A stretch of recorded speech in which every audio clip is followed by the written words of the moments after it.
कि Shilpa Shetty one of the fittest Yogini India में है, बहुत फिट हैं।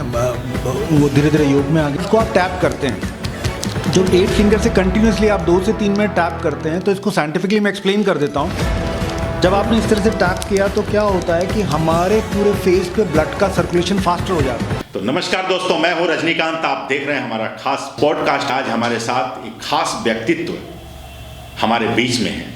जैसा कि हमने पिछले एपिसोड में भी आपको बताया था कि अगले एपिसोड में हम किसी खास शख्सियत के साथ आपसे रूबरू होंगे। तो आप देख रहे हैं हमारा यह कार्यक्रम।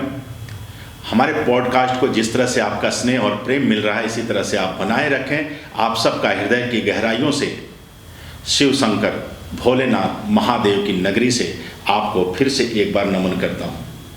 और हमारे साथ सौभाग्य की बात है कि भोलेनाथ की नगरी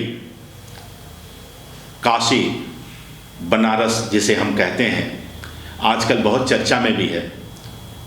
उस नगरी से संबंध रखने वाले योग गुरु सुनील सिंह जी हमारे साथ हैं और आज हम बात करेंगे योग के ऊपर में।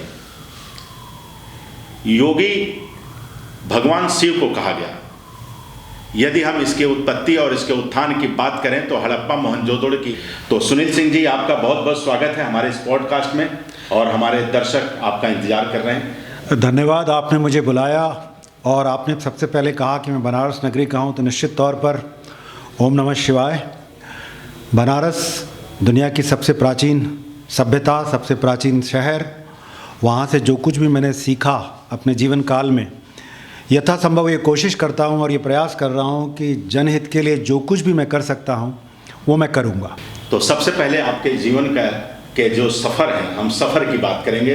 हमारे दर्शक जानना चाहेंगे कि योग की विधा में या योग की विद्या ग्रहण करने के बाद लोगों का जो है एक रहन सहन, जैसा कि लोग आजकल टीवी पर देखते हैं कि अक्सर बाबा को और बाबा के नाम से जाहिर है कि लोग समझते हैं कि एक साधु ही योग करा सकता है या कर सकता है, लेकिन आपके जो लिबास और पहनने का जो ढंग है उससे हम चाहेंगे कि अपने दर्शकों को बताएं कि इसका जो वैज्ञानिक और जो वर्तमान में जो आधार है वो क्या है योग का। देखिए, योग की उत्पत्ति युज धातु से हुई, जिसका मतलब होता है मिलाना, जोड़ना, संयुक्त करना। मेरा आपसे मिलन, आपका मुझसे मिलन, ये कहलाता है योग। अगर हम परिभाषित करें तो रज और वीर का मिलन, सूर्य और चंद्र का मिलन, आत्मा का परमात्मा से मिलन। निश्चित तौर पे सारे शब्द हैं और ये शब्दावली हैं। लेकिन मेरा सबसे पहला ये कहना ज़रूरी है कि ये ज़रूरी नहीं है कि योग जो करते हैं, ये योगी जो हैं, वो लोग हिमालयज़ में रहें, कंदमूल खाएं। वर्तमान परिप्रेक्ष्य में तो चीज़ें बदलती जा रही हैं। जैसे जैसे समाज में चीज़ें चेंजेस हो रही हैं, वैसे वैसे नए नए लोग आ रहे हैं। और ये मेरा हमेशा मानना है कि क्योंकि आपको लगता है कि आपका आचरण आवरण इस तरह का है कि आप योगी लग रहे हैं, निश्चित तौर पे ये ज़रूरी नहीं है। आपकी मनोस्थिति, मनोदशा कैसी है। योगी होने के लिए हर परिस्थिति में आपको सम रहना पड़ता है, सुख दुख में। आपके आचरण, व्यवहार, वाणी में आपका कैसे लोगों से तालमेल, सामंजस्य है, वो आपको देखना पड़ता है। दूसरी, आपने सबसे महत्वपूर्ण बात ये पूछी कि मेरा योग में पदार्पण या योग में मैं कैसे आया। ये बहुत इंटरेस्टिंग कहानी है। मुझे लगता है कि हमारे दर्शक ये ज़रूर जानना चाहेंगे कि योग में मैं कैसे आया।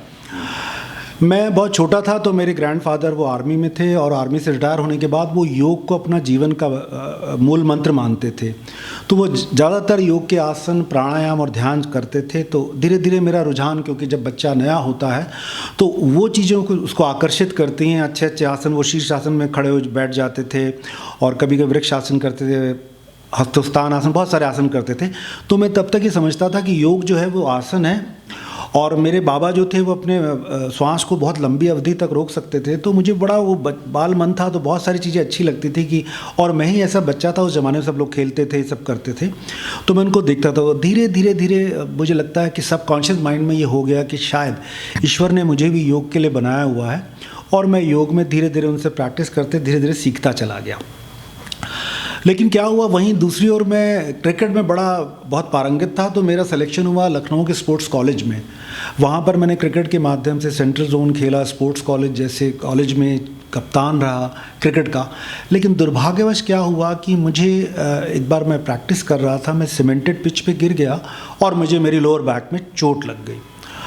अब मुझे लोअर बैक में चोट लग गई और हमारे बाबा हमारे साथ ही रह रहे थे, तो बाबा को जब मैंने बताया कि इस तरह से मेरी दुविधा हो गई, तो उन्होंने बोला बाबू तुम, अब मैं अपनी भाषा में बात कर रहा हूँ, उन्होंने कहा बाबू तुम अब थोड़ा योग का अभ्यास करो, तुम धीरे धीरे ठीक हो जाओगे। और यकीन मानिएगा कि जब जैसे जैसे मैंने योग के आसनों का अभ्यास करा और अपने माइंड बॉडी को कनेक्ट करना शुरू किया, तो जो मेरी समस्या थी, जो मुझे लगता है कि शायद मैं आजीवन ठीक नहीं हो पाता, बट ईश्वरीय अनुकंपा रही और मैं धीरे धीरे ठीक होना शुरू हो गया।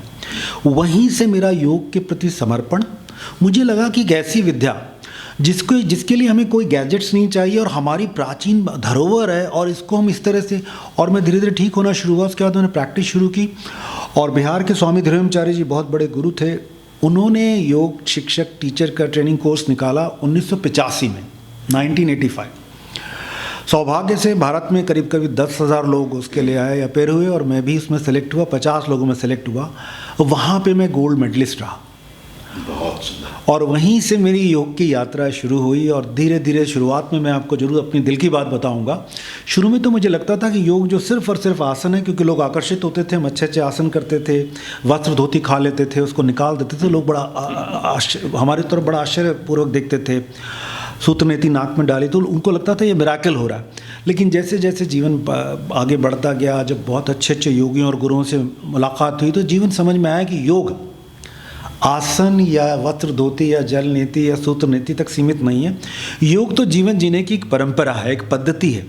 और मैं अपने अनुभव से जरूर कहता हूँ कि योग, ये आप जो लोग भी देख रहे हैं योग, आप ये मत समझिएगा कि योग सिर्फ शारीरिक रूप से आपको लाभान्वित करता है। योग शारीरिक, मानसिक, आध्यात्मिक, साइकिक लेवल से, सोशल लेवल से, इमोशनल लेवल से भी आपको मजबूत करता है। क्योंकि मेरा हमेशा मानना है, जो व्यक्ति स्वस्थ है शारीरिक रूप से और मानसिक रूप से, तो जो व्यक्ति स्वस्थ है उसका समाज के प्रति जो योगदान होगा वो बहुत सार्थक होगा, उसका समाज के प्रति दृष्टिकोण बहुत सार्थक होगा। तो योग को आप ये लेके मत जाइएगा, जो लोग भी नए प्रैक्टिशनर्स हैं या जो नए साधक या जिज्ञासु हैं जो सीखना चाहते हैं योग को, योग एक जीवन जीने की पद्धति है। योग आसन तक सीमित मत करिए, योग प्राणायाम तक सीमित मत करिए। योग को धीरे धीरे आप पढ़िए, सीखिए, बड़े गुरुओं के सानिध्य में जाइए, और यथासंभव वो चीज़ें सीखिए जो आपके जीवन में, जिनसे आप वंचित हैं। तो आप धीरे धीरे होगा, प्रैक्टिस करते जाएंगे। और मैंने एक बहुत अच्छी बात समझी, जो मैं आपसे जरूर शेयर करूंगा। जैसे जैसे योग के क्षेत्र में, हालांकि मैं तो कर्ण हूँ, जैसे जैसे योग के क्षेत्र में आप बढ़ते जाते हैं तो ठहराव आना शुरू होता है जी। चित्त की चंचलता कम होती है, मनोस्थिति में बहुत बदलाव आते हैं, अहंकार बिल्कुल ख़त्म हो जाता है। और मेरा हमेशा मानना है कि कोई भी व्यक्ति किसी भी क्षेत्र में कितना भी अच्छा काम कर रहा हो, यदि उसके अंदर अहंकार नहीं है तो ईश्वर भी उसकी मदद करता है। जी जी, एकदम। कई अभी तो हम लोग एक आपके बारे में थोड़ी सी जानकारी हमारे दर्शक को मिली है, दर्शकों को, जो वैज्ञानिक आधार है। जैसे आपने अपनी आप बीती बताई हमारे दर्शकों को कि मुझे ऐसे चोट लगा और योग करने से। अभी हाल फिलहाल की बात करें तो एक मॉडर्न ज़माना, जिसे हम आज 21वीं सदी के भारत की ओर अग्रसर कहते हैं, यहाँ मेडिकल साइंस के अंदर में योग के ऊपर में लोग कहते तो हैं एक्सरसाइज करो जब कुछ होता है, लेकिन अक्सर कहते हैं कि ये सब जो है ये आड़े बेड़े होके करने से या ये घास फूस खाने से, जड़ी बूटी खाने से कुछ नहीं होता, आप इस तरह करोगे तो दिक्कत होगी। इसका जो वैज्ञानिक आधार है, योग का एक वैज्ञानिक आधार, चाहे हम स्वास्थ्य को लेकर करें या जैसा आपने कहा कि सिर्फ आध्यात्म को और मानसिक रूप से भी बहुत मजबूत होते हैं योग करने वाले, तो वो कैसे करें प्रामाणिकता के साथ, उसके बारे में हमारे दर्शक जानना चाहेंगे। आपने बहुत अच्छा प्रश्न पूछा कि योग को हम साइंस के साथ कैसे कोरिलेट कर सकते हैं, और अपने ऋषियों की उपलब्धि और ज्ञान के बारे में मैं जरूर बताना चाहूँगा। आज वर्तमान परिप्रेक्ष्य में ये बोला जाता है कि एंडोक्राइन सिस्टम, हमारी बॉडी का एंडोक्राइन सिस्टम है, जिसको योगियों ने हजारों साल पहले उनको चक्र का नाम दिया। योगियों ने बताया कि हमारे 7 चक्रास होते हैं, अदरवाइज हमारी बॉडी में 119 चक्र होते हैं। साइंटिफिकली जो वो 7 चक्रास हैं वो हमारा एंडोक्राइन सिस्टम है। एंडोक्राइन सिस्टम का मैं ये कहना चाहता हूँ, आप ये समझिए कि 5000 साल पहले किसी भी लेबोरेटरी का ना होना, और हमारे योगी ने चक्र की साइंस को समझा। उन्होंने बोला कि किसी भी हमारे चक्र में, मूलाधार से लेकर सहस्त्रार चक्र में कहीं पर भी यदि अवरोध है तो हमारे को उस पार्ट की बीमारी हो जाएगी। ये कब? 5000 10,000 साल पहले, जब कोई रिसर्च पेपर नहीं थे, कोई रिसर्च नहीं हो रही थी, वो लोग ये जानते थे।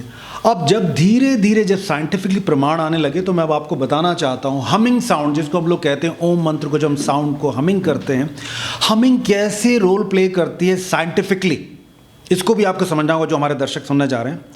हमारी बॉडी में नाइट्रिक ऑक्साइड बनता है जब हमिंग करते हैं हम ओम, जब हमिंग करते हैं नाइट्रिक ऑक्साइड बनता है। नाइट्रिक ऑक्साइड बनने से हमारी बॉडी में क्या होता है, ब्लड का सर्कुलेशन फास्टर होता है। साइंटिफिकली बता रहा हूँ, ब्लड का सर्कुलेशन फास्टर होने से क्या होता है, हमारी बॉडी में न्यूट्रिएंट्स, ऑक्सीजन ज़्यादा चलती है। परिणाम स्वरूप जितने हमारी बॉडी के इंटरनल ऑर्गन्स हैं उनकी कार्य क्षमता बढ़ती है, साइंटिफिकली प्रूव है। और एक वेगस नर्व होती है जो यहाँ से शुरू होकर हमारे स्टमक तक जाती है। वेगस नर्व अगर एक्टिव है तो आप यकीन मानिएगा आपको आजीवन किसी भी तरह का शारीरिक और मानसिक रोग नहीं होगा। और वेगस नर्व को एक्टिव करने के लिए योग ने हजारों साल पहले भ्रामरी प्राणायाम दिया, हमिंग साउंड जिसमें हम करते हैं। योग ने ये बताया कि यदि हम लेफ्ट नॉस्ट्रिल से सांस लेते हैं तो वो हमारा ठंडा होता है, चंद्र स्वर होता है, और राइट से लेते हैं तो हमारा सूर्य स्वर होता है, यानी गर्म स्वर होता है जी। तो हमारी बॉडी के यकीन मानिएगा हजारों साल पुरानी परंपरा को आज मैं कैसे कोरिलेट करता हूँ साइंस के द्वारा आपको समझ में आएगा। जब हम लेफ्ट नॉस्ट्रिल से लगातार निरंतर सांस लेते हैं तो हमारा राइट जो हेमिस्फेयर होता है, ब्रेन का राइट पार्ट जो होता है वो एक्टिवेट होता है। जब हम राइट से सांस लेते हैं तो हमारा ब्रेन का लेफ्ट पार्ट एक्टिवेट होता है, लेफ्ट हेमिस्फेयर एक्टिवेट होता है। तो जब हम इन श्वास की प्रक्रिया को रोज सुबेरे शाम करते हैं 10-10 मिनट, तो परिणाम स्वरूप क्या होता है, हमारे दोनों हेमिस्फेयर काउंटर बैलेंस होते हैं, कैटाबॉलिक एनाबॉलिक। अगर राइट से निरंतर सांस ले रहे हैं तो हमारी बॉडी का सिंपैथेटिक नर्वस सिस्टम एक्टिवेट हो जाएगा, और लेफ्ट से यदि सांस ले रहे हैं तो पैरासिम्पैथिक सिस्टम एक्टिवेट हो जाएगा। पैरासिम्पैथिक नर्वस सिस्टम क्या करता है, हमारी बॉडी को रेस्ट एंड डाइजेशन के मोड में लाता है। कोई व्यक्ति अगर बहुत एग्रेसिव है, उसका टेम्परामेंटली बहुत एग्रेसिव है, तो यदि वो क्या करे, जब भी उसको लगता है उसको गुस्सा आ रहा है उसको, तो अपनी राइट नॉस्ट्रिल को कॉटन से बंद कर ले, लेफ्ट से ही सांस ले 10 मिनट में, ऑटोमेटिकली इसका जो बिहेवियर है चेंज हो जाएगा जी। जो लोग हाई ब्लड प्रेशर के पेशेंट्स हैं, अगर वो राइट नॉस्ट्रिल को बंद करके लेफ्ट से ब्रीद इन ब्रीद आउट करेंगे, 10 मिनट में अपना ब्लड प्रेशर एग्जामिन करा लें, मैं चैलेंज करता हूँ इस पॉडकास्ट में, उनका ब्लड प्रेशर कम आएगा। यानी कि हमारे जो दर्शक हैं वो अपनी बीमारियों से भी निजात पा सकते हैं, जो आप अभी उपाय बता रहे हैं जी। और एक बहुत ही सुगम रास्ता है जी, और जैसे विदाउट मेडिसिन कहें जी। अब हम एक छोटा सा सवाल आपसे जानना चाहेंगे, हमारे दर्शक भी बड़े उत्सुक हैं कि योग की जो विधा है इसको हम क्या किसी धर्म से जोड़कर देखते हैं, या देखना कितना उचित या अनुचित होगा? ये आपने बहुत अच्छी बात पूछी और मुझे लगता है कि आज मुझे इसको क्लैरिफाई करना बहुत ज़रूरी भी है। देखिए, इस निश्चित तौर पे प्रत्यक्ष रूप से आप कहेंगे तो ये सनातन की धरोहर है।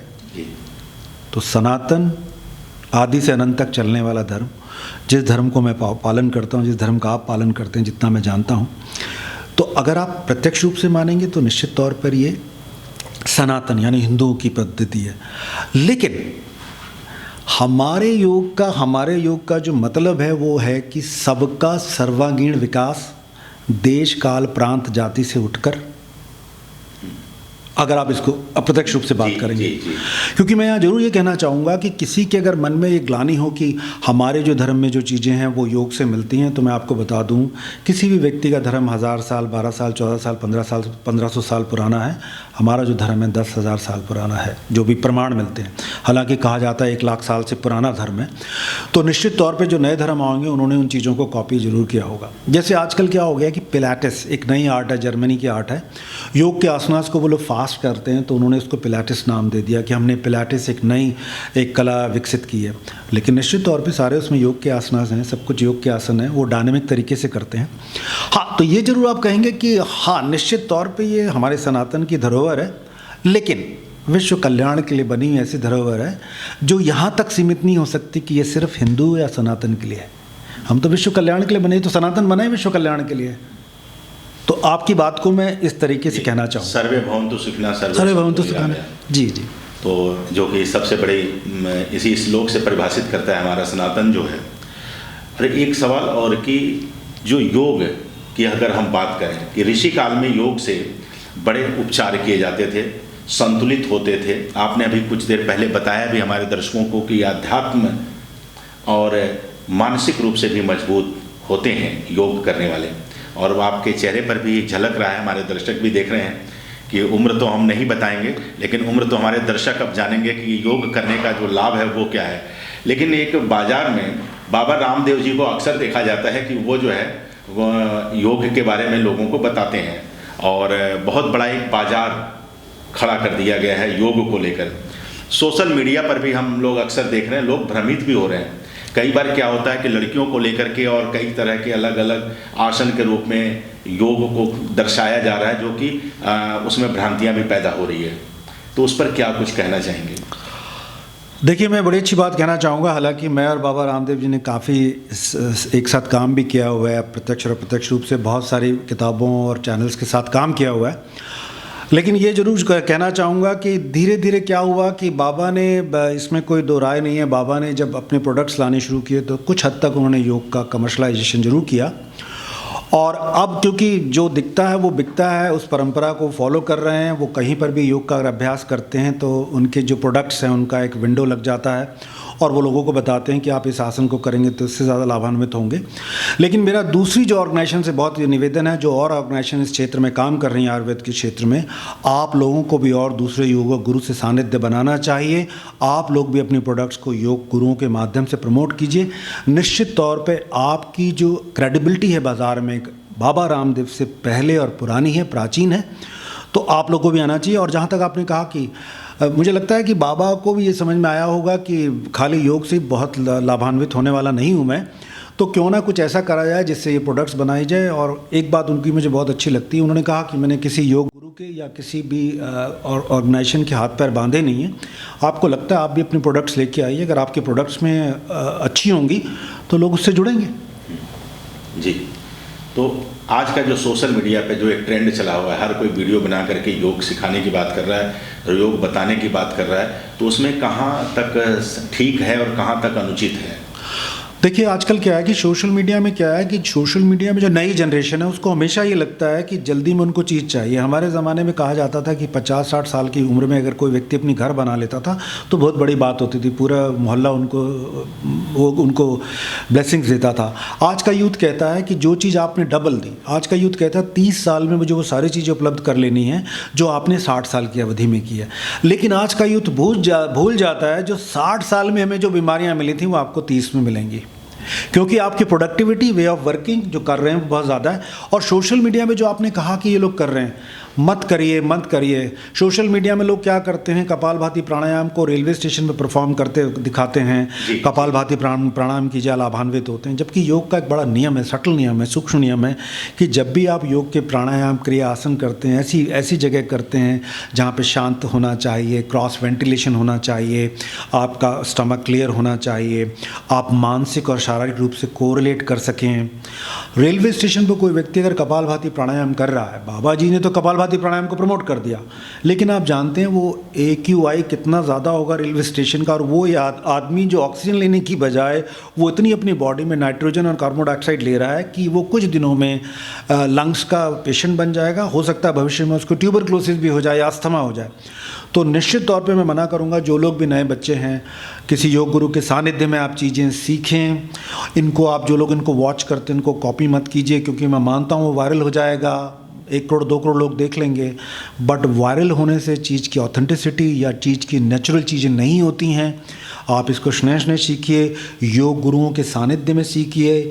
ये जैसे मैंने आपको बताया कि अष्टांग योग में यम, नियम, आसन, प्राणायाम, प्रत्याहार, धारणा, ध्यान, समाधि, 8 तरह के लिम्स हैं। जब आप धीरे धीरे एक स्टेप को चढ़ते हैं तब आप योग के आखिरी पायदान में पहुंचते हैं।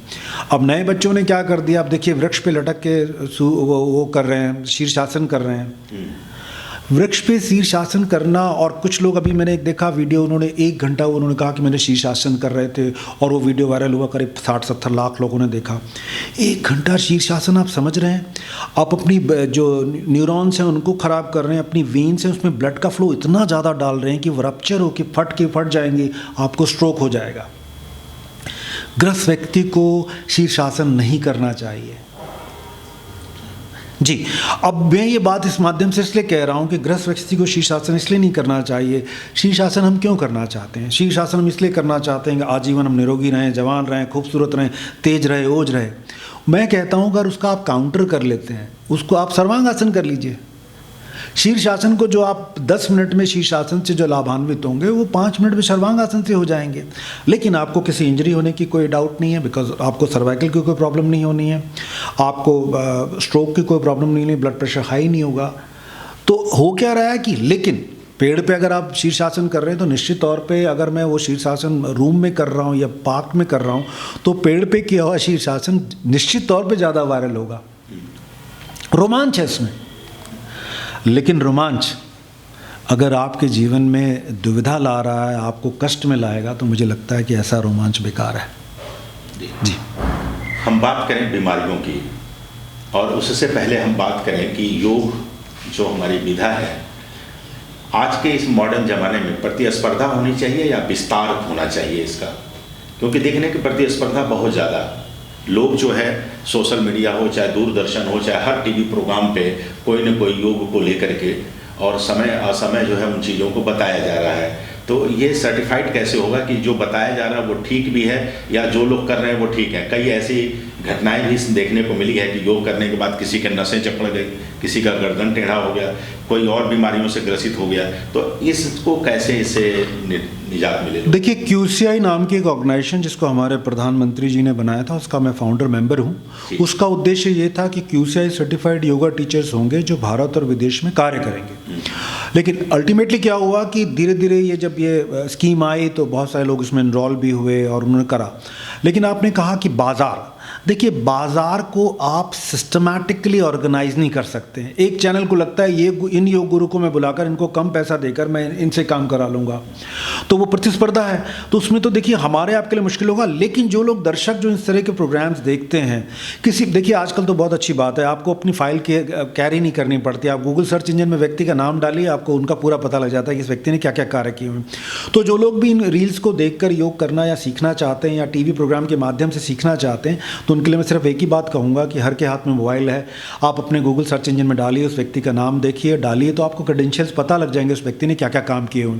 एक तो ये हो सकता है। दूसरा देखिए, बाज़ार के लिए क्या होता है, बाज़ार का एक नियम है, ज़रूरतें ज़्यादा होंगी तो बाज़ार विस्तार करेगा।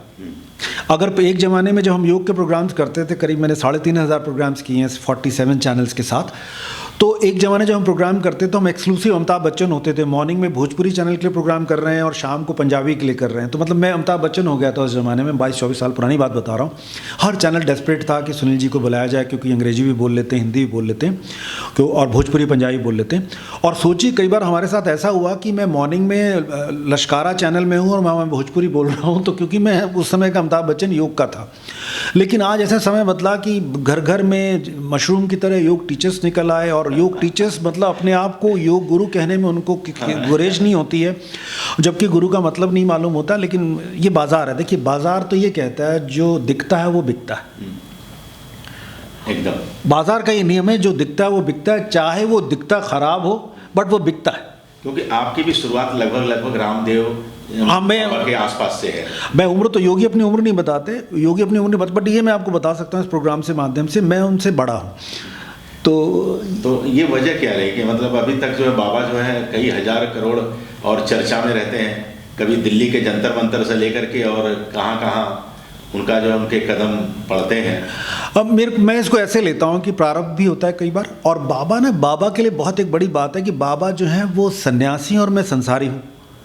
तो रात को मुझे अपनी पत्नी से भी बात करनी होती है, अपने बच्चे की PTM में भी जाना होता है, और इसलिए और धर्मेंद्र जी से भी बात करनी होती है। सब रिश्तों को बना के रखना होता है। और हमारा क्या है कि देखिए रिश्तों को भी सामंजस्य से बैठा के रखना है और व्यक्ति से भी सामंजस्य रखना है। और बाबा जो मेरा हमेशा मानना है कि जो सन्यासी होता है, सन्यासी के लिए योग बड़ा आसान है, संसारी के लिए मुश्किल है।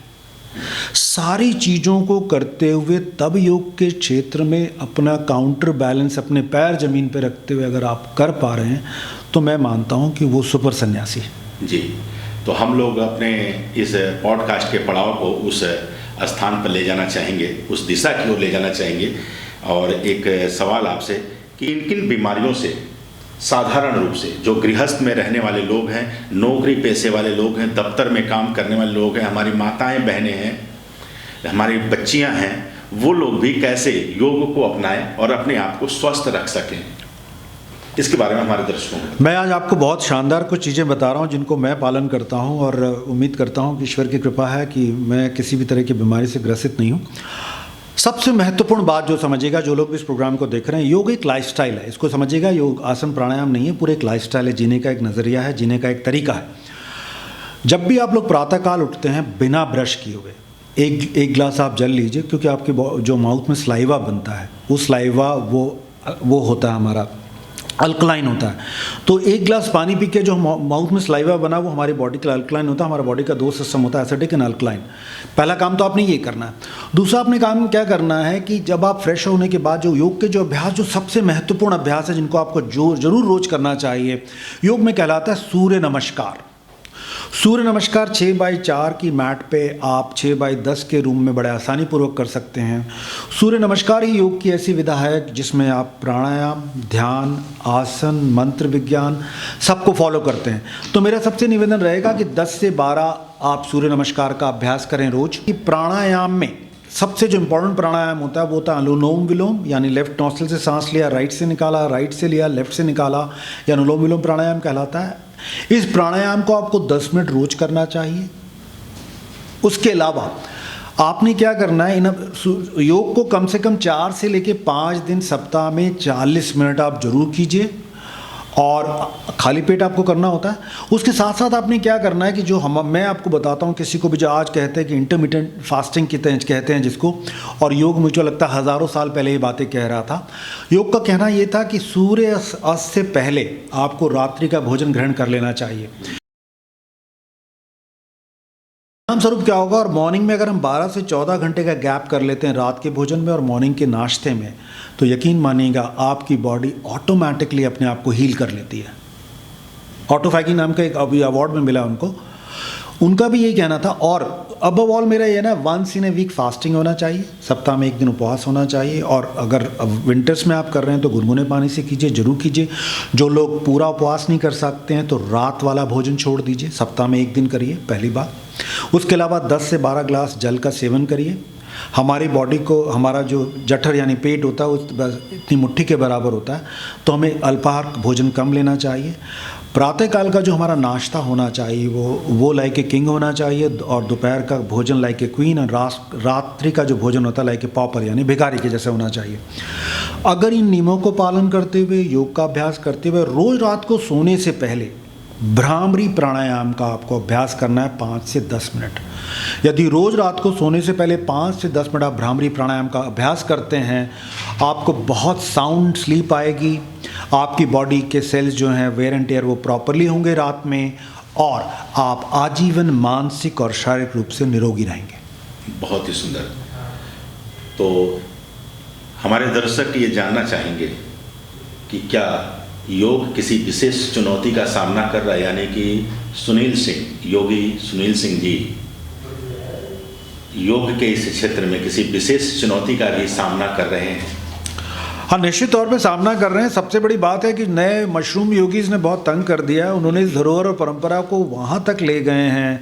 आप सोचिए, साइकिल पे योग हो रहा है, हाथी पे योग हो रहा है और उन्होंने कर दिया। और दूसरा मेरा हमेशा निवेदन रहा कि अभी क्या हो गया है कि एक योगी ने तराजू के 2 पड़लों में, एक योगी एक पड़ले में भारी रह गए, और बाकी सारे योगी जो भारत में करीब मेरा अपना जो रिसर्च है करीब 1,70,000 योगी हैं जो भारत में, वो एक तराजू में हैं।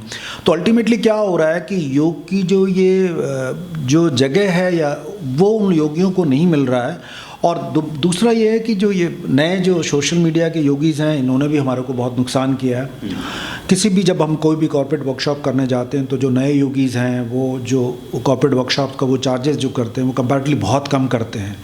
उन्होंने योग में आने के लिए काफ़ी योग को मतलब उन्होंने उस तरह से बदनाम भी कर दिया। तो मेरा दर्शकों से ये निवेदन है कि आप, जैसा मैंने कहा कि क्रेडेंशियल देखकर किसी भी योगी को या कोई भी ऑर्गेनाइजेशन या कॉर्पोरेट ऑर्गेनाइजेशन किसी को बुला रही हैं, क्रेडेंशियल देखिए, अन्यथा क्या होगा, आपका स्टाफ या आप लोग लाभान्वित होने की जगह आपको हानि हो जाएगी। और हमारे किसी से कोई प्रतिस्पर्धा नहीं है, बहुत ओपन फील्ड है योग। जिसको जो लगता है कि और आप में जितना सामर्थ्य होगा आप इसमें बढ़ेंगे। जी, आपकी उपलब्धि देश के बड़े बड़े सेलिब्रिटी और विदेशों में भी रही है। कई ऐसे देश के जाने माने सेलिब्रिटी का भी चित्र देखा आपके वेबसाइट पर। जी जी। और बड़े बड़े लोगों के साथ भी आपका योग करते हुए, योग करवाते हुए, योग के बारे में बताते हुए कई ऐसे वर्कशॉप के बारे में भी पढ़ा और आपके बारे में जानकारी हासिल की। तो जो आज के समय में अभी आपने चुनौती की बात करी, तो क्या इसको एक मॉडर्न तरीके से अगर हम योग को एक नया रूप दें, जैसे प्रोडक्ट की बात करें और विदाउट प्रोडक्ट की बात करें, तो जैसे भी खान पान की बात आपने की कि बिना खाने पीने की एक शैली बना लें, जीवन शैली बना लें योग को, तो भी आप स्वस्थ हो सकते हैं। तो उसमें कहाँ आपकी बात जो है सार्थक होगी कि लोग जो है बिना योग के भी निरोग रह सकें? नहीं, निश्चित तौर पे देखिए डाइट का बहुत बड़ा रोल होता है, बट बॉडी का जो मैकेनिज्म है, बॉडी का मूवमेंट्स के लिए बॉडी बनी हुई, हर जॉइंट्स हमारा मूवमेंट के लिए बना हुआ। अगर आप इस तरह से मूवमेंट नहीं करेंगे, एक ऐसा रखेंगे, ये 7 दिन 10 दिन में ये अकड़ जाएगी। एक तो ये बात है। और बॉडी मूवमेंट क्यों करती है? जब बॉडी मूवमेंट करती है, लुब्रिकेशन हमारे शरीर में बनता है, लुब्रिकेशन बनता है, ब्लड का सर्कुलेशन फास्टर होता है। अब आपने सेलिब्रिटीज़ की बात करी, मैं आपको बड़ी अच्छी एक बात बताना चाहता हूँ जो दर्शकों को अच्छी लगेगी। दुबई में पहली बार जब मैं योग करने गया तो वो लोग गूगल सर्च इंजन में योगीज़ की फ़ोटो ढूंढ रहे थे और उन्होंने कहा कि हमें ऐसा योगी चाहिए जो कंदमूल ना खाता हो और जो वो ना हो। तो जब अल्टीमेटली जब मेरी पिक्चर आती है, जब उन्होंने गूगल सर्च इंजन में देखा, तो उन्होंने कहा हमें यही आदमी चाहिए क्योंकि ये मॉडर्न है, ये कान में स्टड्स पहनता है और इस तरह के योगी हमें चाहिए। तो जब मैं वहाँ पहुँचा तो मैंने उन्हें बोला कि मैंने उनसे इंग्लिश में पूछा कि what was your reason you have picked me up. तो उन्होंने मुझे बड़ी अच्छी बात की। उन्होंने कहा सुनील जी, हम 10,000 लोगों को दुबई में ला के वर्कशॉप करा रहे हैं, जिसमें अमेरिका, US, सारी दुनिया के लोग वहाँ पर, लंदन और पेरिस के लोग हैं। तो उनको हम ट्रेडिशनल योगी नहीं लाना चाहते थे, उनको हम ऐसा योगी दिखाना चाहते थे जो मॉडर्न भी है और जो आप जैसा दिखता है लेकिन योग के क्षेत्र में वो काम कर रहा है। तो एक तो मॉडर्न होना और जागरूक होना काफ़ी लाभान्वित करता है। और मेरा हमेशा ये मानना है कि जैसा देश वैसा भेष। अगर ये नहीं होगा तो क्या होगा कि प्राचीन समय में ये धरोहर जो परंपरा थी, गुरु से शिष्य तक रहती थी और उससे आगे नहीं जा पाती थी। लेकिन आज वर्तमान परिप्रेक्ष्य में क्या हो रहा है कि हमारे जैसे लोगों को भी देखते हैं, अगर ये कर सकते हैं तो हम क्यों नहीं कर सकते हैं। आप कहते हैं हम क्यों नहीं कर सकते हैं, अगर सुनील जी कर सकते हैं। लेकिन अगर मैं गेरुआ वस्त्र और पहन के और बिल्कुल कमंडल और मंडल लेके आया होता तो आपको लगता है कि मैं अलग हूँ। तो हमारे जैसे लोगों ने ये निश्चित तौर पर किया, 1-to-1 बेसिस पे लोगों से कनेक्ट हुए। और बाजार है, धीरे धीरे बाजार में परिवर्तन होता है। जितने भी बड़े बड़े योगियों के नाम लेने, क्या वो लोग मोबाइल यूज़ नहीं कर रहे हैं? क्या वो सनलाइट में गॉगल नहीं पहन रहे हैं? क्या वो भी पहन रहे हैं? तो अगर वो ये कहें कि नहीं हम ट्रेडिशनल योगी हैं तो वो गलत है। वो बड़ी बड़ी गाड़ियों से आ रहे हैं और उनमें बैठ रहे हैं, वो अच्छा अच्छा खाना खा रहे हैं, कंपनी की बैलेंस शीट रोज़ देख रहे हैं कितने हज़ार करोड़ हो गई है। तो वो मॉडर्न योगी हैं, वरना योगी को बैलेंस शीट देखने की ज़रूरत ही नहीं होती है। लेकिन जैसे जैसे समाज इवैल्यूएशन होता है, समाज में बदलाव होता है, तो हमें भी करना पड़ता है। अन्यथा क्या होगा कि आपके लिए और हमारे लिए बहुत मुश्किल हो जाएगा। देखिए आज वर्तमान में क्या होता है कि आपको हर परिस्थिति के साथ सामंजस्य बैठाना होता है। और योगी, जैसे मैंने शुरुआत में कहा कि मेरा आपसे मिलन और आपका मुझसे मिलन योग कहलाता है। अगर हम दोनों अलग विशिष्ट शैली में एक दूसरे से संवाद करेंगे तो मुझे लगता है हम जोड़ नहीं पाएंगे। जैसे मैं इसको ऐसे कहता हूँ कि आपकी भाषा शैली अगर हिंदी है और मैं आपसे जापानीज़ में बात करूँ तो हमारा आपका तालमेल बन नहीं पाएगा। नहीं, मैं कहूँ मैं ऐसा योगी जो जापानीज़ बोलता हूँ तो मेरा आपका तालमेल नहीं बन पाएगा। लेकिन मैं आपकी भाषा शैली में जब आपसे संवाद करता हूँ तो हमारे बीच में सामंजस्य बढ़ता है, समन्वय बढ़ता है जी। तो मुझे लगता है कि मॉडर्न उससे आपको उसके साथ जोड़ना पड़ेगा जी। आखिरी सवाल अपने दर्शकों के लिए कि योग का जो अंतिम लक्ष्य, किसी भी जैसे बिजनेस का एक मोटिव होता है पैसा कमाना और आगे बहुत बड़ा अपने आप को प्रोफाइल बनना। हम योग के प्रोफाइल की बात करें, योग के अंतिम लक्ष्य की बात करें तो ये लक्ष्य क्या है?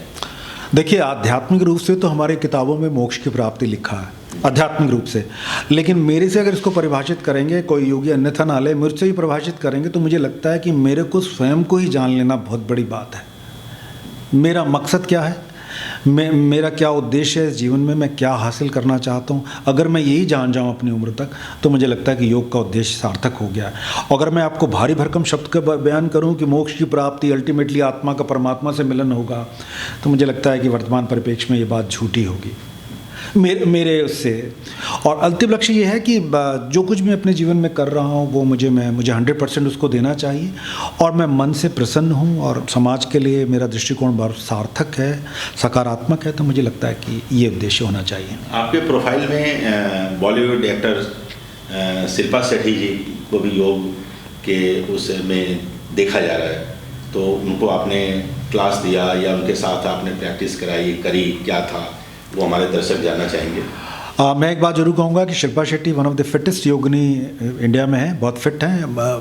वो धीरे धीरे योग में आ गई थी। उनको इस पर मुझे कहना चाहिए, उनको सर्वाइकल बहुत बड़ी मेजर प्रॉब्लम थी, बहुत सारे जिम्स में गई, बहुत जगह ठीक नहीं हो पाई, फिर योग में आ गई और वो बहुत फिट हैं। शिल्पा शेट्टी के अलावा मैंने बॉबी देओल, मनोज वाजपेयी, ऐश्वर्या राय और बहुत सारे ex prime minister of India Chandrashekhar ji, बहुत सारे लोगों को कंसल्ट किया, बहुत सारे ब्यूरोक्रेट्स को भी किया, ऐसा नहीं मैं कहूँगा।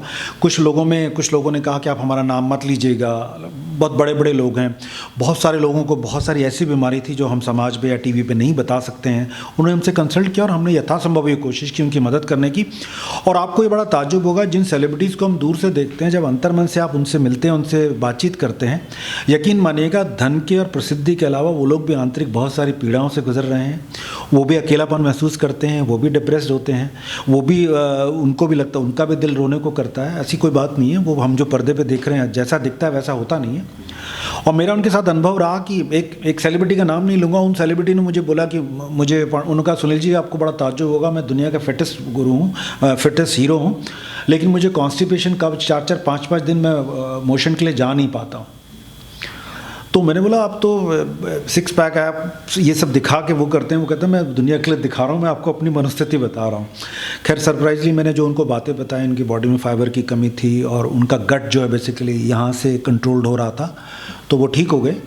बट दुर्भाग्य यह है कि वो मुझे नहीं बता सकते कि इन्होंने मुझे ठीक किया, और मैं ये नहीं बता सकता हूँ कि उनका नाम क्या था, क्योंकि उनका एक बाज़ार है फिटनेस के उनका एक बाज़ार है। कैलाश खेर को भी मैंने बताया काफ़ी कुछ, कैलाश खेर जो उनको भी बहुत बताया। हाँ जी जी, सिंगर जो हैं। तो कई सेलिब्रिटी के साथ आपने जो है अपने योग, हाँ ईश्वरी अनुकंपा रही, ये समझिए बहुत बड़े बड़े प्लेयर्स को बताया। मुझे लगता है कि 30-40 तो ओलंपियंस होंगे हॉकी और उसके, जिन्होंने संवाद किया समय समय पर, उनको जो जो समस्याएं थी।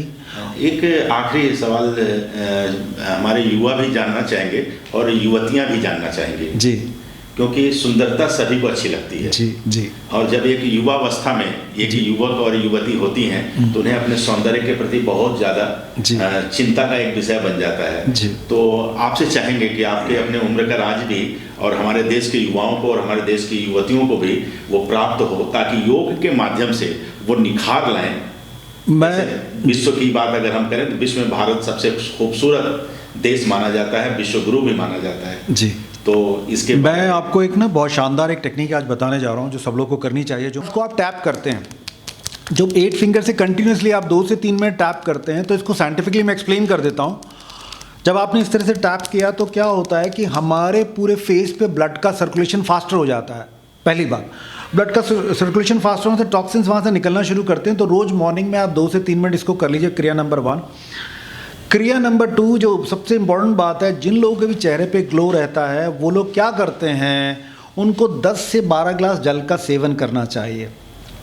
तीसरी इम्पॉर्टेंट बात, जो लोग भी चाहते हैं कि चेहरे पे ग्लो रहे, तो हमारी बॉडी में विटामिन सी यानी 1 चम्मच आंवला पाउडर यदि आप रोज़ लेते हैं तो हमारे सिस्टम को नेक्स्ट डे ये डिटॉक्सिफाई कर देगा।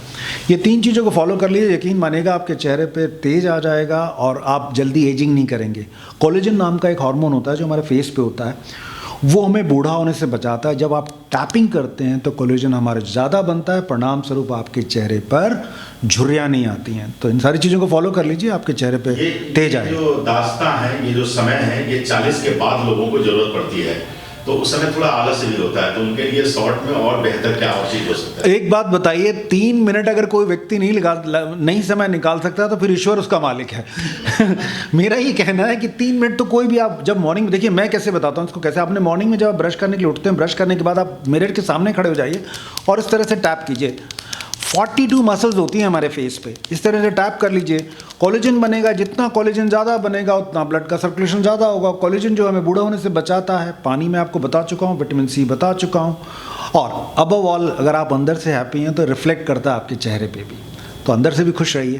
तो आज का जो ये सफ़र है हमारा जो ये पॉडकास्ट बहुत ही विशेष है आप सबके लिए, और हमारे साथ सुनील सिंह जी जो कि योग सम्राट के रूप में हमारे साथ, और अगली कड़ी में आपको योग की और बारीकियों के बारे में हम बताने का प्रयास करेंगे।